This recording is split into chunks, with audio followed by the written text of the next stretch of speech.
নমস্কার বন্ধুরা, welcome back to রায়বাড্ডা football. তো বন্ধুরা, আরও একটা নতুন ভিডিওতে তোমাদের সকলকে স্বাগত জানাই। তো বন্ধুরা, ভিডিওটা শুরু করার আগে তোমাদের কাছে একটাই অনুরোধ, সেটা হচ্ছে যে আমাদের এই চ্যানেলে যারা প্রথমবার তারা কিন্তু অবশ্যই আমাদের এই চ্যানেলটাকে সাবস্ক্রাইব করে পাশে থাকা বেল আইকনটি অল করে রাখবে, যাতে সবার প্রথমে এরকম খেলার আপডেট তোমাদের কাছে পৌঁছে যায়। তো বন্ধুরা, আজকে বিশেষ কিছু আপডেট তোমার সঙ্গে শেয়ার করার আছে, অনেক কথা তোমাদেরকে বলার আছে। তো তোমরা ভিডিওটা একটু স্কিপ না করে পুরোটা দেখতে থাকো। তো বন্ধুরা, আমরা এবং আমাদের সবার কিন্তু মন খারাপ এবং খুবই আমরা হতাশ হয়েছি কালকের ম্যাচটায়। মোহনবাগান বনাম জামশেদপুর এফসি ম্যাচে কিন্তু মোহনবাগান 2-1 গোলে হেরেছে। হ্যাঁ, আমরা হেরেছি, কিন্তু আমাদের একটা জিনিস খুবই খারাপ লেগেছে, যেটা যে আমাদের ঘরের ছেলে, একটা বাংলার ছেলে, তিনি খেলা দেখতে গেছেন জামশেদপুরে, সেখানে তাকে হেনস্থা হতে হয়েছে, পুলিশের হাতে মার খেতে হয়েছে, এমনকি সমর্থকদের হাতেও মার খেতে হয়েছে। তো এটা কিন্তু আমরা একবারও পছন্দ করি না এবং এটা কিন্তু আমরা এক্সপেক্ট করি না। একমাত্র জামশেদপুর এফসির থেকে, কারণ জামশেদপুর এফসি একটা ভালো দল, তাদের ফ্যান বেস ভালো, তারা এরম ধরনের একটা কাণ্ড ঘটিয়ে বসবে সেটা কিন্তু আমরা কোনোদিন কল্পনা করতে পারিনি।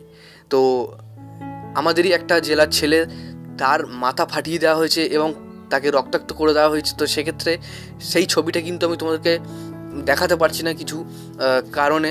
তো সেক্ষেত্রে তোমরা অনেকে দেখে নিয়েছো হয়তো সোশ্যাল মিডিয়াতে, ফেসবুকে, যে তার মাথা ফাটিয়ে দেওয়া হয়েছে এবং সেটা কিন্তু পুলিশের হাতে, অর্থাৎ পুলিশই কিন্তু এটা করেছে। এবং তার পাশে মোহনবাগান সচিব দেবাশিস দত্তও ছিল।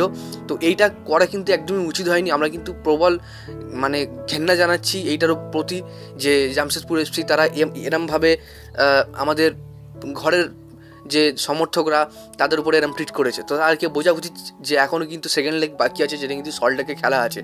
তো সেক্ষেত্রে সল্টলেকের যারা ফ্যান আছে তারা কিন্তু চাইলেও অবশ্যই কিন্তু তারা ওনাদেরকে হেনস্থা করতে পারে, কিন্তু আমরা করি না, আমাদের রক্তে এটা নেই। তো যাই হোক, এটা নিয়ে কিছু বলার নেই।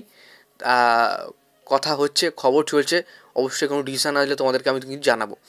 তো দেখো, কালকের ম্যাচ হেরে হোসে মলিনা তিনি কি বললেন আজকে এটা জানাবো।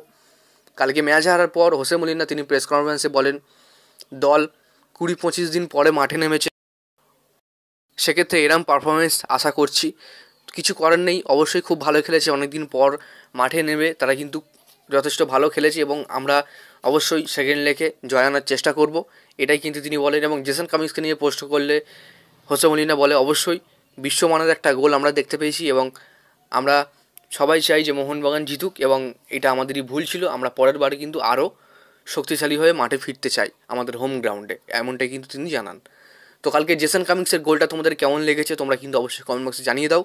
জেসনের গোলের সাথে কিন্তু মেসির গোলের তুলনা করা হচ্ছে, এক্সপার্টস আর তারা কিন্তু মেসির সাথে তুলনা করছে জেসন কামিন্সের। এবং এরম কিন্তু গোল আমরা সাধারণত ইউরোপের লিগে দেখতে পাই এবং স্পেনের লিগে দেখতে পাই। তো সেক্ষেত্রে তোমাদের মতামতটা অবশ্যই কমেন্ট বক্সে জানিয়ে দিও। এবং নতুন কোনো যদি আপডেট আসে, কোনো ডিল আসে বা কোনো অফিসিয়ালি কোনো যদি রেজিস্টার হয়, তাহলে কিন্তু অবশ্যই তোমাদের সঙ্গে আমি শেয়ার করবো। তো আজকের ভিডিওটা এত বেশি, ভিডিওটা ভালো লাগে লাইক করে দিও, চ্যানেলটাকে সাবস্ক্রাইব করে দিও। ধন্যবাদ।